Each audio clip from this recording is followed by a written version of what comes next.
Both. Awesome. Let me know if at any point the sound is not working correctly. All right, well, good morning, everyone, and thank you again for inviting me to be part of the conference, particularly to Michael Bond, who's a good friend and a colleague. And unfortunately, as of Monday, I couldn't travel due to my hospital's restrictions. So here we are.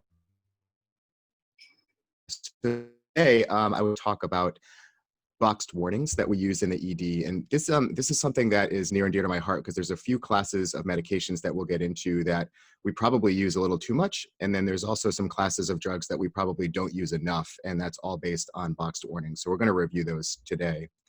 The boxed warning is commonly referred to as the black box warning, which is what we still call it, even though it's changed its name. And the FDA puts this in place. It appears on the drug label. And it wants to call attention to life-threatening or serious risks. Keep in mind that this is different than a contraindication, which is when you really should be avoiding that drug altogether in that scenario. This is what the black box warning looks like, and the reason why it actually has the black box name, it's because it is a literal black box. And so you'll see that on the drug warning label that comes with the package insert for the drug. And this is the most serious type of warning that the FDA puts on any drug. The reason this is important is because only about 37% of us consider boxed warnings when we're prescribing drugs. And this was a study that was done with EM physicians. And many of the survey respondents in the same study said that they actually don't have a great way to keep up with the literature on what is a boxed warning and which ones have it and which ones are ones that I should pay attention to and which ones aren't. So hopefully we will sort through all of that today and you'll leave here with a much better understanding of which drugs are okay and which ones you should probably consider alternatives for. So we're going to start with my favorite class of antibiotics. Well, I guess I should say my least favorite class of antibiotics, and that is the fluoroquinolones. And you'll see why, I hope, by the end of this segment of the presentation, why these are my least favorite. But they really are relegated at this point in time to alternative therapies. So most other conditions we'll be treating have a first-line agent, they might even have a second-line agent, and then fluoroquinolone should usually fall in the third line or because there's a contraindication to the first or second-line therapies. Even despite that, they're still among the most commonly prescribed antibiotics out there in the outpatient setting.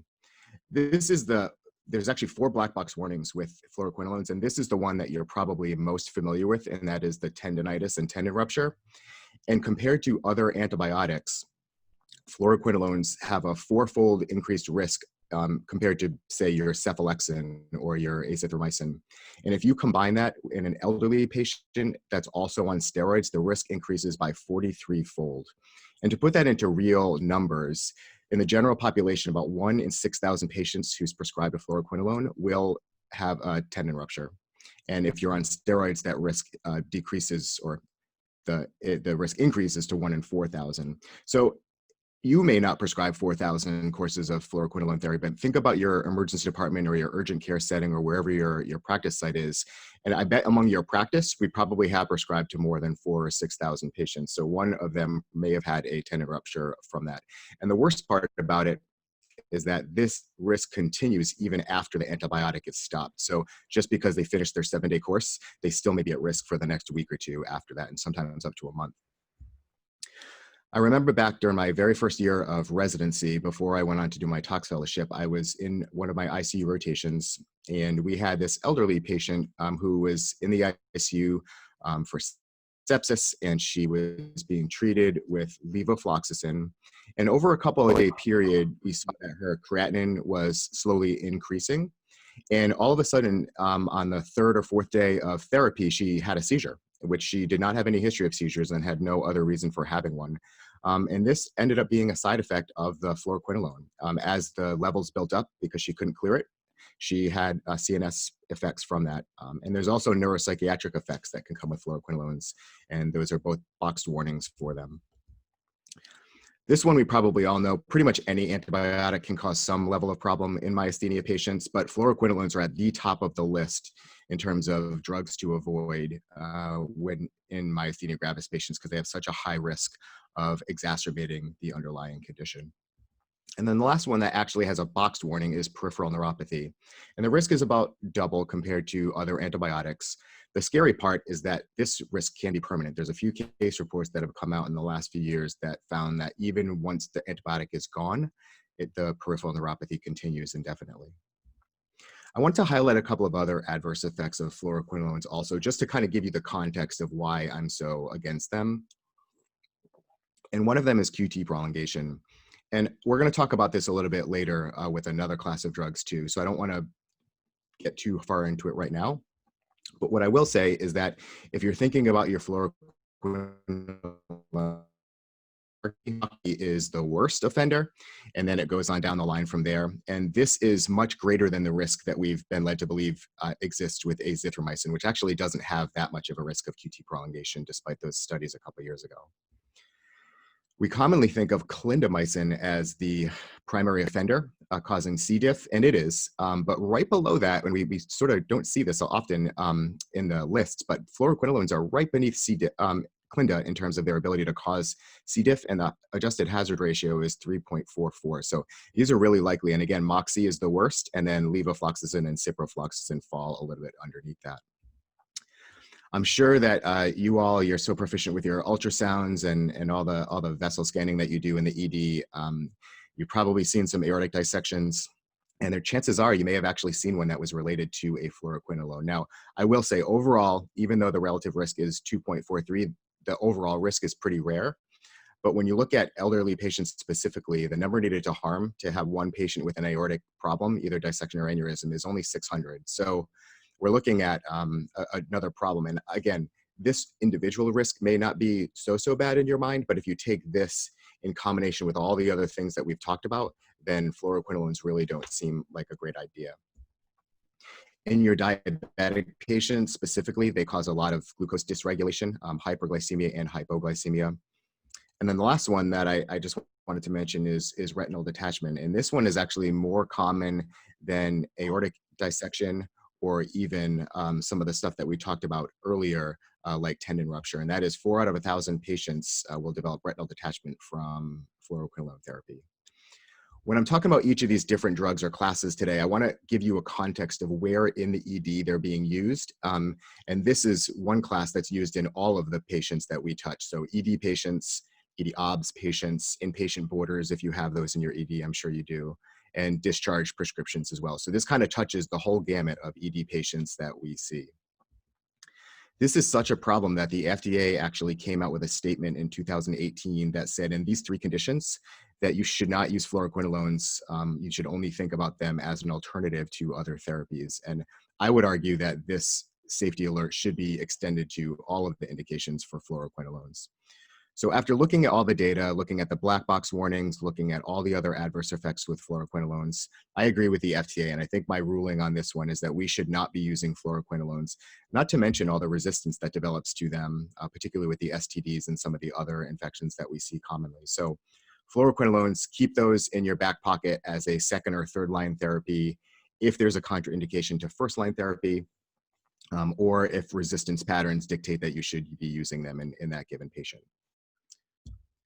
So we're going to move on now to my other least favorite drug that we use in the ED, and probably everywhere. And I'd say that some of us might be hesitant to or run into a dangerous situation like this. And then I'd say others of us might think twice about getting on a plane and jumping out like this.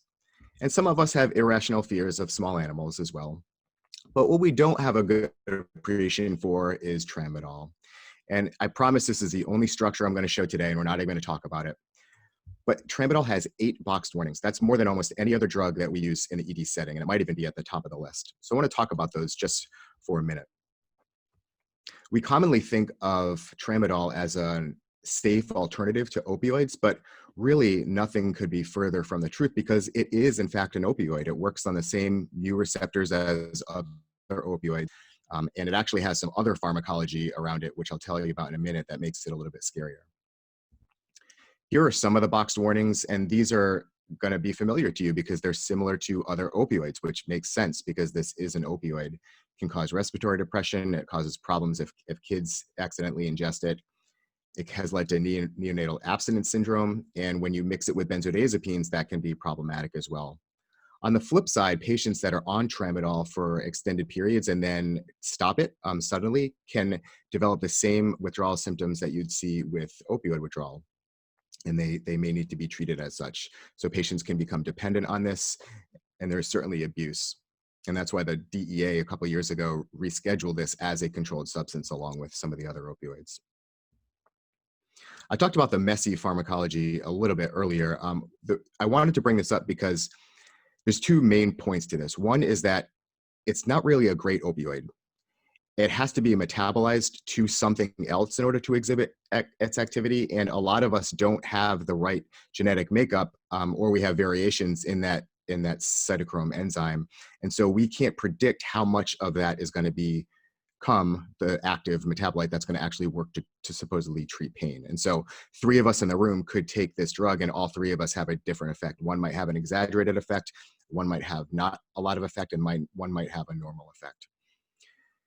The other piece with this is that it actually is also a serotonin and norepinephrine reuptake inhibitor. So you're essentially giving your patient a weak opioid that may or may not work and an antidepressant. And that's probably where a lot of its pain relief comes from, might be from the serotonin and norepinephrine side of things. But I don't generally recommend giving drugs that we don't know how they're going to respond when patients take them. This was a really interesting study that came out of Tehran a couple of years ago, and they looked at all patients over a year period that came in with a first-time seizure. And they had several hundred patients. And what they found, and again, this is not like a causation thing, but what they found that was interesting is that 20% of patients presenting had recent tramadol use. And when they delved into that a little bit further, they looked at the mean dose, the duration, and how many had it in the last 6 hours. And these are all really commonly used doses. So the mean dose in the last 24 hours was 140, and that's right within the normal range that we would prescribe. Most of the patients were new on it, meaning they just started it within the last 10 days. And a lot of them had their seizure within 6 hours of the dose, which makes sense based on how long it takes to clear the drug. So again, there was no laboratory confirmation of patients having tramadol in their system or anything, but this is just an interesting observation. Something else is that it can cause hypoglycemia. And there was a study in 2015 in JAMA Internal Medicine, and then there was another one that just came out just a couple months ago that found an increased risk of hospitalization from hypoglycemia in non-diabetic patients who were taking tramadol. So just another thing to be concerned about. The real question, though, is does it work? Two Cochrane reviews looked at this and they found that in osteoarthritis pain, it has a modest benefit. And when you look at neuropathic pain, it really doesn't work any better than the other medications that we might use, like gabapentin or TCAs or carbamazepine. So really not a lot of benefit in conditions that we might use it for. Well, what about in the ED? There was one study that looked at using it in musculoskeletal pain, and they compared it to hydrocodone with acetaminophen, and they found that it did not work as well as that combination product. And then there was another group that looked at it in ankle pain versus the same drug, and they found it to be about equivalent. So where does that leave us? It's hard to say because some patients will swear by tramadol. You may take it yourself or a family member, and they say that it works for them, and that may be true. That they may be some of the population that metabolizes it correctly, and they get some pain relief from it. But when you look at the larger studies, it really doesn't look like tramadol is that effective, and it has all those adverse effects and box warnings that we talked about. So where is this used? This really isn't used in the acute area of our EDs, but it is used in the observation units. It's used in inpatient borders, and it's definitely used on discharge prescriptions. So similar to the fluoroquinolones, when I look at all the data and the potential effects of tramadol, balancing that with the fact that it may not even work all that well, my verdict is that we should not be prescribing tramadol to our ED patients. So we've covered two so far. We've covered fluoroquinolones and we've covered tramadol. And the verdict on both is we probably shouldn't be using those unless we absolutely have to. We're going to switch gears now, though, because most of the rest of the medications we're going to talk about today, I am going to be recommending. And one is a drug that may be near and dear to your heart, or it may be one where if you've graduated residency in the last 10 years, you may not have any experience with it, and that is droperidol. I hope you all have it back now, because back in 2019, the drug company that was making it finally released enough that hospitals could get it again. So we are just in the process at Mass General of re-adding this back to formulary. It's taken us a little longer than we expected. So hopefully you are all on the same track. What kind of things do we use droperidol for? I want you to think of it similar to haloperidol, except better. So it works really well in nausea and vomiting. It works really well in migraine headaches. we're seeing a lot more cannabinoid hyperemesis syndrome. And if you look at the data from Colorado and other places that have legalized cannabis much earlier than we have in Massachusetts, I'm not sure what the legal status is in Maryland right now, but it works really well for that. And it works also in a big IM dose if you give it for agitation. The reason why it has a boxed warning is way back when, before 2001, there were reports submitted to the FDA. And I want to explain just a little bit of how these reports work. So think of if you're submitting, say you have an interesting case come into your ED and you want to submit a case report on this. You're going to write it up, you're going to get all the data, and then you're going to submit it for publication. It's going to go out to reviewers, the editor's going to look at it, and they're going to make a determination on whether or not it's acceptable for publication. They may send it back to you to do some more revisions, and then they'll finally accept it. But it has a pretty decent peer review process. Conversely, if you have a patient that comes in and you suspect that they had an adverse event to a drug, you as a physician or a PA or NP or whoever could go on the FDA's website and submit this adverse event as related to the drug. And they do have people that look at these, but there's no back and forth with the person who submitted the adverse event. And there could be duplicate, like you and I could both submit the same report and they're not necessarily going to recognize that. So it's a very loose process in terms of how adverse events get reported to the FDA. It's also voluntary. So, but they looked at 273 cases that came in over the course of 4 years. And there were 74 patients that had cardiac events and 89 patients died. Now, you can argue that I don't know how you would die without a cardiac event, but let's just leave that at where it is. What I want to point your attention to, though, is that if you look at the doses that were given, most of the patients had doses above 2.5 milligrams, whereas the majority of doses that we use in the ED are less than 2.5 milligrams. And I'll get to that screen in just a second. So the point being here is that of the patients that had an adverse event, whether or not it was even related to droperidol, most of the ones were in doses that were much higher than 2.5 milligrams. And then there was a group that actually looked really in detail. So they basically asked the FDA, send me all those cases, and we want to really take a look at them. And of the reports, they found that there were really only 65 individual cases. There was a lot of duplicates and ones that really didn't apply. And out of those 65, only 2 cases were possibly related to droperidol.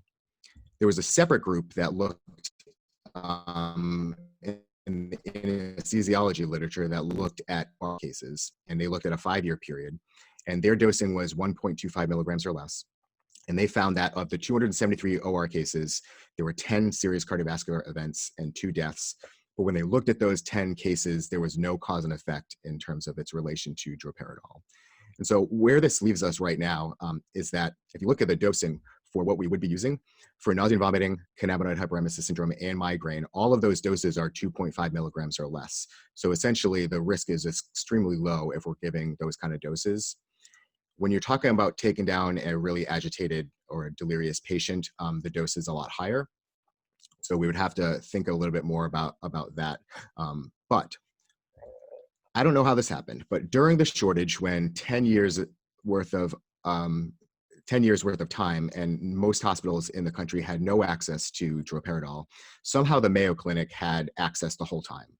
And they reported on it. And they had over almost 7,000 visits over that 10-year period, in which they gave droperidol. And you could argue that they helped cause the shortage with giving it this much, but they used it for all of the indications that we were talking about: pain, sedation, nausea, headache. And out of all those cases, there was no patients that died and no patients that had a dysrhythmia. So if I'm thinking of FDA cases or just looking at different case reports of the ones we talked about earlier, there's some bias there. It's hard to look at peer review after the fact. But if you're talking about a real world experience of an ED using it 7,000 times over 10 years with no deaths and no dysrhythmias, to me, that's a pretty compelling case for its safety. In those patients, they had EKG results available for a lot of them. And I want to call your attention to the very bottom of the screen, and that is that within 24 hours after droperidol, only 43 patients, 0.7%, had a QTC greater than 500. So first, there was no deaths, there was no dysrhythmias, and there was a very, very small percentage of patients who had a QTC above 500 after getting droperidol. So to me, that's a really good real world example of how this might work if we expand its use in our own EDs. Who's at risk? Well, patients that have electrolyte abnormalities, particularly potassium and magnesium, are at risk for QT prolongation, but this is not specific to droperidol. This is with all drugs that could potentially prolong the QT. If they're on other QT meds, a lot of us see patients that are on methadone or other medications that might cause QT prolongation. So maybe be a little bit more careful in those patients. Patients that have underlying cardiac disease and those who are a little bit older. Well, where would we use this? Mostly in the main ED area. The acute side of our EDs is probably the one place to go. And where I stand on this is I really like the statement that AAEM put out back in 2015, led by Dr. Jack Perkins. And I'm just going to highlight a couple of the points in both here. They found that it was effective and safe. They looked at all the data to make this recommendation. And they found that the literature did not support mandating an EKG or telemetry monitoring for doses less than 2.5 milligrams given either IM or IV. So as we looked at earlier, most of the doses that we're going to give are under this 2.5 milligram threshold. So those patients, unless you have some other reason to do it, do not need an EKG or telemetry monitoring. And IM doses up to 10 milligrams, which is the dose we'd use for agitation, also seems to be safe and effective as other medications used for sedation of the agitated patient. So where we stand on this one is I would say that if you are going to give it, particularly to patients that might have risk for QT prolongation, start with lower doses because most of the time they're going to be effective anyway, and work your way up. And the only indication that you need more than this, most likely, is the agitated patient. Just to kind of give you a sense of where droperidol falls in terms of how well and how quickly it works for the severely agitated patient, if you look at all of the data out there, and there was a really good review of this just published a couple years ago, ketamine is the fastest acting in terms of taking a patient down, but droperidol is not too far behind it. And if you look all the way down the list at the very bottom to the haloperidol, you'll see that the onset of action is 20 to 60 minutes. And this is real. And you've probably seen this in your EDs. Even with haloperidol and lorazepam together, the line right above that, it's still 15 to 30. And a lot of times what we do is we'll give them 5 and 2, or maybe 5 or 10 of Haldol by itself. And they don't really get a whole lot better. And so we give a second dose. And then the second dose, maybe 5 or 10 minutes later, but the first dose didn't really start taking effect until a couple minutes after that. And so what we end up getting at is this point where we're stacking doses, and then your patient sleeps for 6 or 12 or 18 hours and you can't disposition them, and you end up in this bad situation where droperidol acts really quickly and the duration is a lot shorter, 2 to 4 hours. So it allows you to safely take down the patient, start an IV, do your workup and assessment and evaluation of the patient, keep your staff safe, including your nurses. And then it allows them to sleep for a couple of hours, and then they wake up and you can continue with whatever workup you were doing. So I really like droperidol. I'm really glad that we're going to be getting it back at my hospital, and I hope you're able to do the same at yours. And where I stand on droperidol is, yes, it has a boxed warning, but this one is a medication that is good to go as long as you take the proper precautions. I wanted to stray from the box warning just for a second, because this is a really common question that I get as a pharmacist, but it comes up all the time. And that is, what about the other antiemetics that we use commonly in the ED? They all seem to pop up in your EMR with some sort of QT prolongation, or the one that drives me most crazy is when you get ondansetron and azithromycin together, it gives you the big pop-up warning. So where do we actually stand on this right now? It's important because when you look at all of the medications that we prescribe in the ED, 15% of them are on the prolonging the QT list. And the 3 most common that we prescribe are azithromycin, diphenhydramine, and ondansetron. And if you take those 3 together, that accounts for almost 15% of our visits. At least one of those drugs is given to a patient, and ondansatron's there. This is, I'm not by any means like advocating for this website. It's a free website, but if you want more information on QT prolonging medications, this one, it used to be qtdrugs.org, which was nice. And I think it still routes here, but it's a company called Credible Meds. And all you have to do is create a free account, and then you can access their QT list. And they try to keep this really updated. And this is what you'll see if you log in. And I use droperidol as the example here.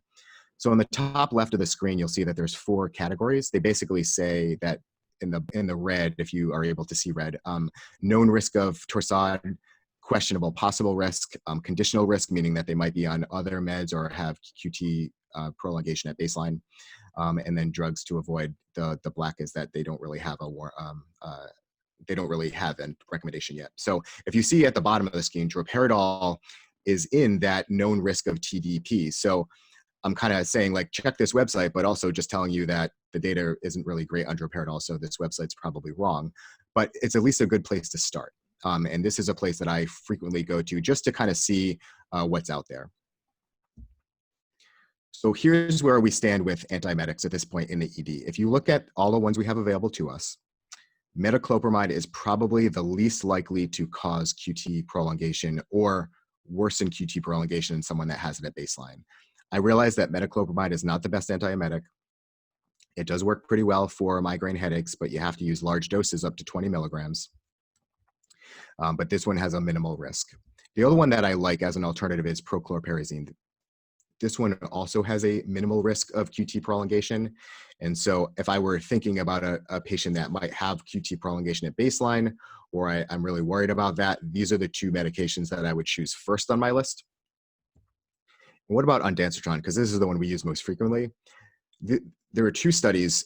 There are 2 studies that I wish I would have done myself, but basically they took ED patients that needed ondansetron and they got an ECG before, and then they gave them 4 milligrams of IV Zofran, and then they got an ECG afterwards, and they found that on average, the QTC interval increases by about 16 to 20 milliseconds. So you can argue that in most patients, that is not a clinically significant prolongation. So I'm pretty comfortable with that. There was a separate group outside the ED that looked at patients that were at pretty high risk for cardiovascular disease or had it and had QT risk factors. And in those patients, they had the same mean QTC increase as the ED patients without those risk factors. And in PD patients, they looked at a standard dose of ondansetron as well with gastroenteritis, and they found that there was no increase at all, 0.4 milliseconds, which is practically 0. So when I look at ondansetron and I look at the data out there, I'm thinking that, wow, this really, it may prolong it a little bit, but it's not going to be clinically significant in almost any patient that we use it on. Where do we use this? Well, we use this everywhere: ED, ED obs, inpatient borders, discharge prescriptions. And where I stand on ondansetron and the rest of the antiemetics is metoclopramide absolutely is a go if you are worried about QT issues. Prochlorperazine also okay to use. And then ondansetron, in almost all cases, it's okay to use. And the ASAP, the National ASAP organization, put out a statement on this as well, or a systematic review. And they found that even if you're giving ondansetron, you don't necessarily need an ECG first. When to consider it would be if you're going to repeat the dose, if they have QT risk factors at baseline, or if they're on other QT prolonging drugs. So in general, we do not need to be getting ECGs on our patients before we give them ondansetron. Okay, number 4, midazolam. This one's pretty interesting because I didn't actually know this when I originally went to build this talk, but midazolam, out of all the benzodiazepines, has boxed warnings that the others don't. And the boxed warning is related to the fact that midazolam can cause more respiratory depression than the other benzodiazepines. So it has boxed warnings for that, respiratory depression, risks for using it with opioids, which makes sense. That's common to all of them. And then it has a couple of other ones that are talking about neonates and some of the doses that you give. So midazolam has more boxed warnings than the other benzodiazepines. Well, that's fine. The biggest thing to worry about is if you're giving it with opioids. That's where the biggest risk takes place. And as I mentioned earlier, the biggest risk with that is respiratory depression. So what they recommend is that you give midazolam in a monitored setting. And if I look at this and I think, okay, well, the only place that we're going to be giving IM or IV midazolam is in the acute area of our ED, where there is constant monitoring of our patients. And so this really, out of the boxed warnings, doesn't really affect us that much because we're already doing all the things that they say to do. So nothing should change in how you give midazolam from this. But the reason I wanted to bring this up is another combination that we get alerted to all the time. So I want to kind of set the stage with the midazolam first, and then talk about this combination. I'm sure you get this in your electronic health records, but if you were to order IV or IM olanzapine, with IV or IM benzo, and this could be any of the benzos, you're probably going to get a pop-up warning that says, don't do this. So I want to explore that a little bit because it is a combination that may be effective for some of our agitated and delirious patients. Similar to the droperidol situation, there was a period of time over about a year when the FDA got inundated with a number of cases submitted to them of patients who had bad outcomes when olanzapine was given. And there was about 160 cases altogether. 29 of the patients died. And out of those 29 cases, about 2/3 of them also had benzodiazepines given at the same time or in a very similar time frame. And so the FDA got concerned about this, not concerned enough to put out a boxed warning, but concerned anyway. And in context, over these 160 cases, they estimated worldwide that there were probably about 500,000 doses given. So the overall risk is relatively low. And if you look more at those 29 cases, and this is from my friends over at the Foam podcast, Jeremy Faust and Lauren Westifer, they looked more in detail at the 29 deaths, and 3 of them were olanzapine by itself. 1 of them was olanzapine and benzos, and then the other 25 were olanzapine plus benzos plus a lot of other things. So where we land on this is that it's not really an olanzapine plus benzo problem. It's more of a polypharmacy problem, and particularly in the elderly patient. Since that time when this report came out, there have been a number of studies, and a lot of them in the ED, that have looked at IV or IM olanzapine with or without benzodiazepines. There's 2 by Wilson's group, Chan, Martel, Cole, Williams, and then the Corsani just came out in 2019. So there are a number of studies. I identified there which ones were in ED patients. And they all found not really that much of an increased risk when you give these 2 drugs together. None of them looked specifically at that question, but they all encompassed patients that had those 2 drugs given within a short time period of each other. So the European Medicines Agency, which is essentially the European version of the FDA, they recommend 60 minutes of separation between parenteral benzos and parenteral olanzapine. The FDA at this point gives no recommendation. So where do we stand on this right now? Well, I think that in the ED, you probably don't need to do this as much as you think in terms of giving them both at the same time. Olanzapine is pretty good for treating agitation, but if you remember that table I showed you a couple minutes ago, it takes a few minutes to work. Benzos may work a little quicker, particularly if you give IM midazolam, that can work in about 5 or 10 minutes. So where I stand on this right now is that it's used in a lot of different patients, or it could potentially be. And think about all your patients that come in on oral olanzapine and an oral benzo. So the oral versions certainly aren't a problem. So I have a caution symbol here, not because I think this is really problematic, but because from a medical legal standpoint, you're going to be overriding an alert that comes up in your system and giving this medication. And if we ever do this at Mass General, I get an immediate email from our director of acute psychiatric services asking why this happened. So to avoid emails to my inbox or your pharmacist's inbox, this is just something that we should take a little bit cautiously. If you feel like you need both of these medications within a short time of each other, I'd recommend at least 60 minutes of separation between them. But overall, just keep in mind that there will be alerts and things that come up, and this could be something that gets reviewed if you were to give it, and God forbid there were a bad outcome, even though I don't think that's likely. I want to end our time today talking about some medications that we use really commonly, but also have box warnings that we should be aware of, and those are the NSAIDs. The 3 most common that we use in the ED setting are ketorolac, which would be mostly in the ED, and then ibuprofen, naproxen, which we also use in the ED, but could also be using in discharge prescriptions. And where the black box warning comes into play is with 2 things. One is cardiovascular thrombotic events. And if you look at the data, the absolute increased risk is about 7 or 8 events per 1,000 persons per year. And they think that nonsteroidals can cause myocardial ischemia and stroke. They think it's related to the inhibition of the COX-2 enzyme, and which can potentiate prothrombotic platelet activation and things like that. So if you look at all the studies, naproxen seems to be the safest, but ibuprofen is really right next to it. So I think either one of those 2 is okay to use. And if we're talking about who's at risk. There's patient factors like cardiovascular disease, systemic inflammatory disorders, hypertension, hyperlipidemia, diabetes, smoking. Those are sort of patient factors. And then there's the NSAID factors too, which are what's the dose you're giving? How long are you giving it for? And maybe the degree of selectivity for the COX-2 enzyme relative to COX-1. So the answer to this is if you're going to give an NSAID, we've already talked a little bit about how tramadol is not really a great option. We're trying to avoid opioids in the current setting. So we're kind of left with not a lot of other options, and NSAIDs are sort of a staple of our other therapies that we can give to patients. So if you're going to do it, give the lowest dose possible for the shortest duration.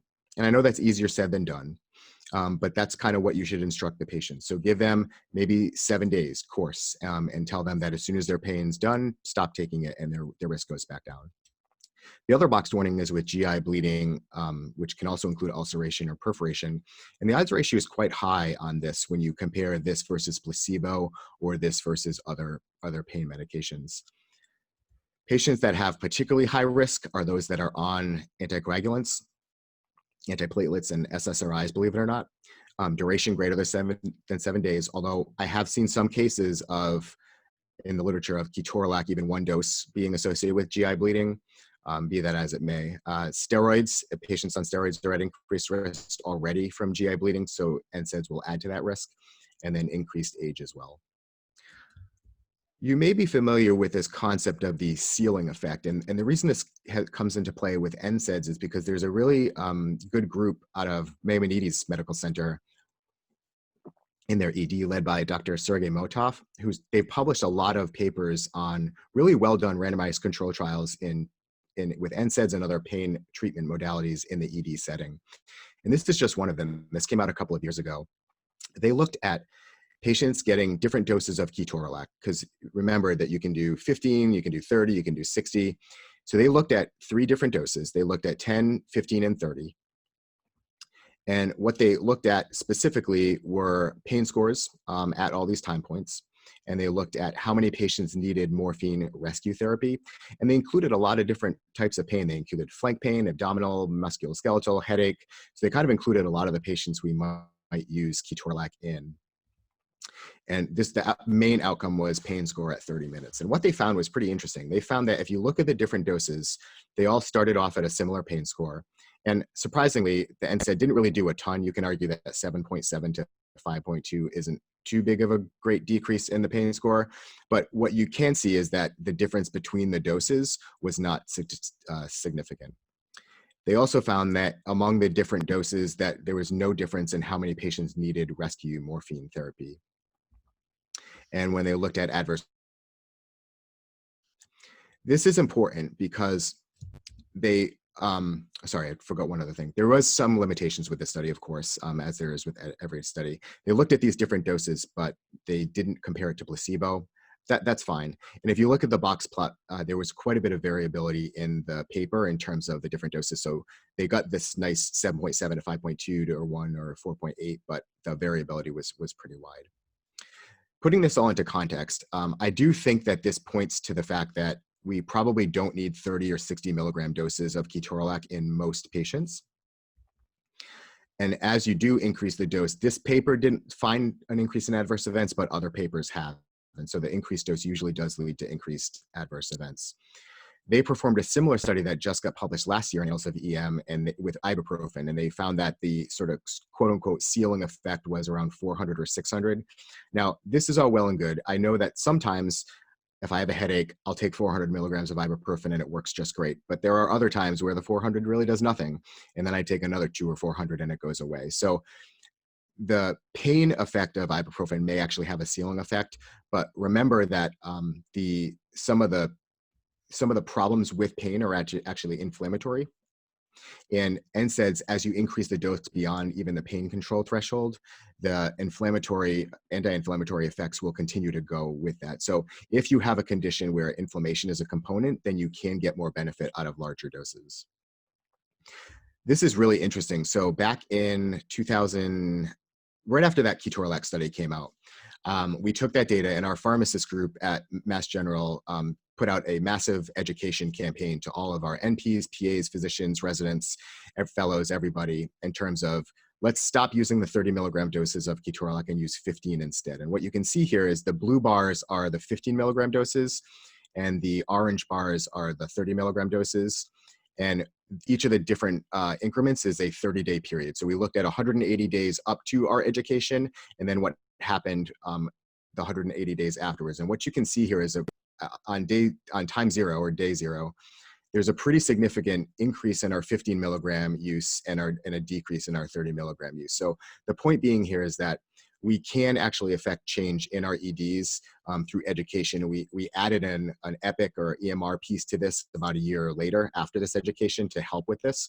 But education alone can actually have a difference in helping change dosing patterns in your ED.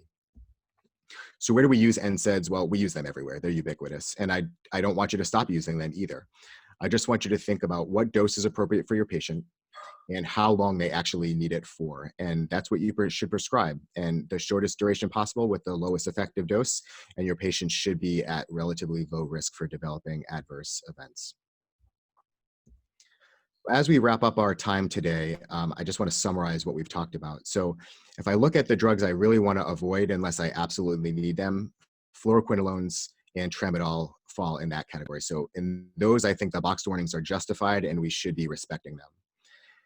However, droperidol and midazolam have boxed warnings that I think that we don't need to respect as much. Midazolam, we're already doing all the monitoring they want us to do anyway. And droperidol, the risk is really overblown. And now we have a pretty good number of real world studies that show that this is not a big deal.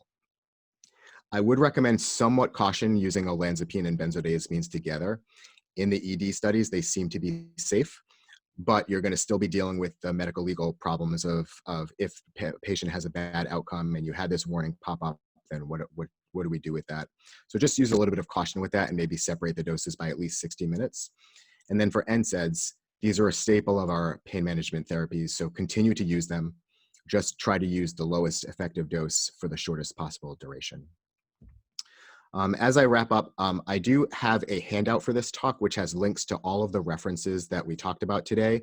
All you have to do is just go to my pharmertoxguide.com site under the lecture handouts, and it's right there at Maryland ACEP, and there's a link there with all of the stuff we talked about today. So I appreciate you bearing with me as we pulled an audible here and broadcast live from my house.